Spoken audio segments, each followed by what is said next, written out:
mugwa mukuru w'intara ya Kigoma muri Tanzania. Aha nahariko harubakwa ibiro bishasha by'ubuserukizi butoyi bw'u Burundi muri iyo ntara.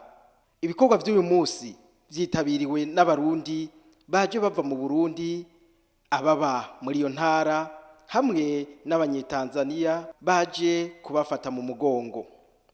Umuntu aharuye ukuntu yaharuriwe uburyo izotwara hafi imiliyari 2 y'amashiringi y'amatanzania. Aho hazoba harimo inzu yuzuye igeze gukora, harimo n'ibikoresho.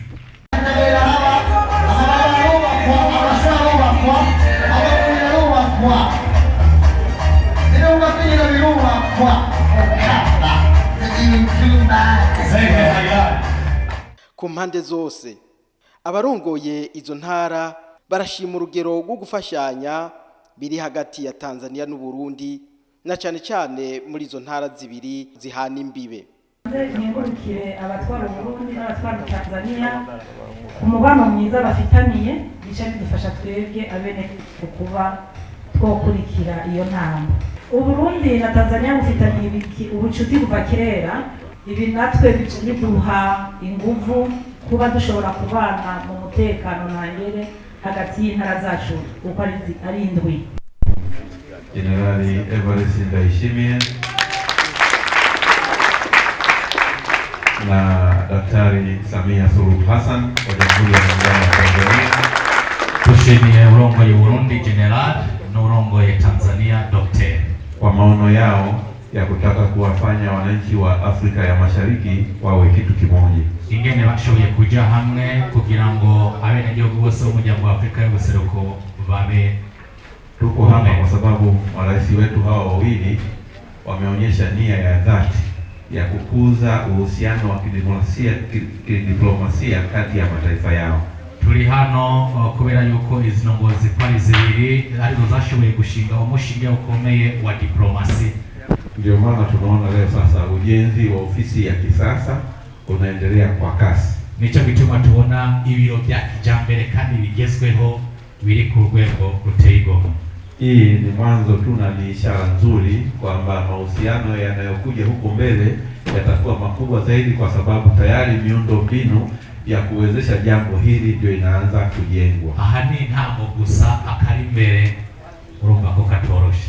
Niwaombe tuendelee kutumia fursa hii kwa ajili ya kuimarisha mahusiano yetu na hasa usalama na uchumi wetu, kwa sisi wa Tanzania kuendelea kufaidika na huduma ambazo zinapatikana karibu nchini Burundi, na hali kadhalika kwa Warundi kupata huduma za kiuchumi za kibiashara ambazo ziko nchini Tanzania. Dukoreshe rero uno mwanya turonse amahoro n'umutekano kugira ngo dushobore guteza imbere mu bikorwa by'iterambere, kugira ngo abenegihugu b'Abarundi nabo nyene basome ku nturire y'iterambere.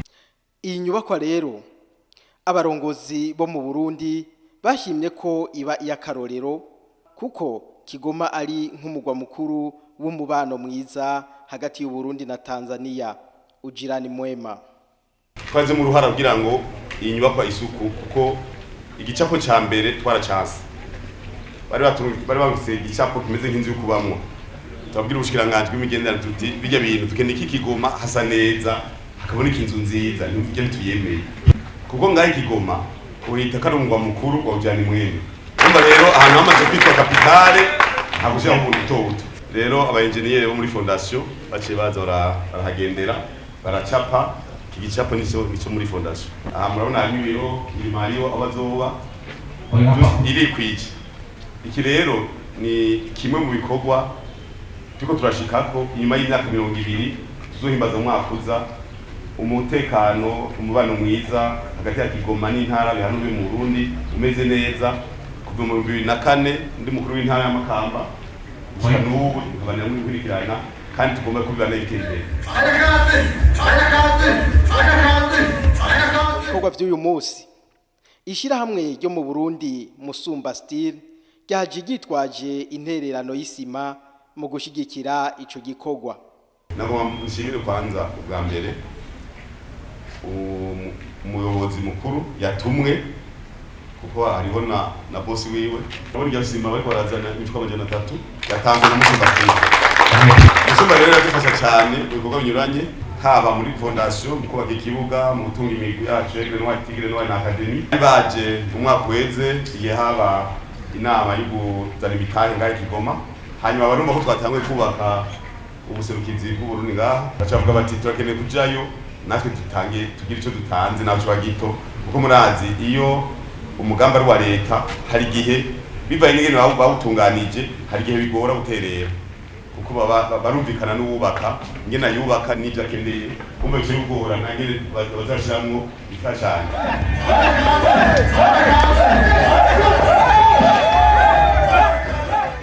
mu gukomeza uwo mubano mwiza muri uku kwa kane Ikigoma hazobera inyigisho z'abamenyereza abana bato batarenza imyaka 17.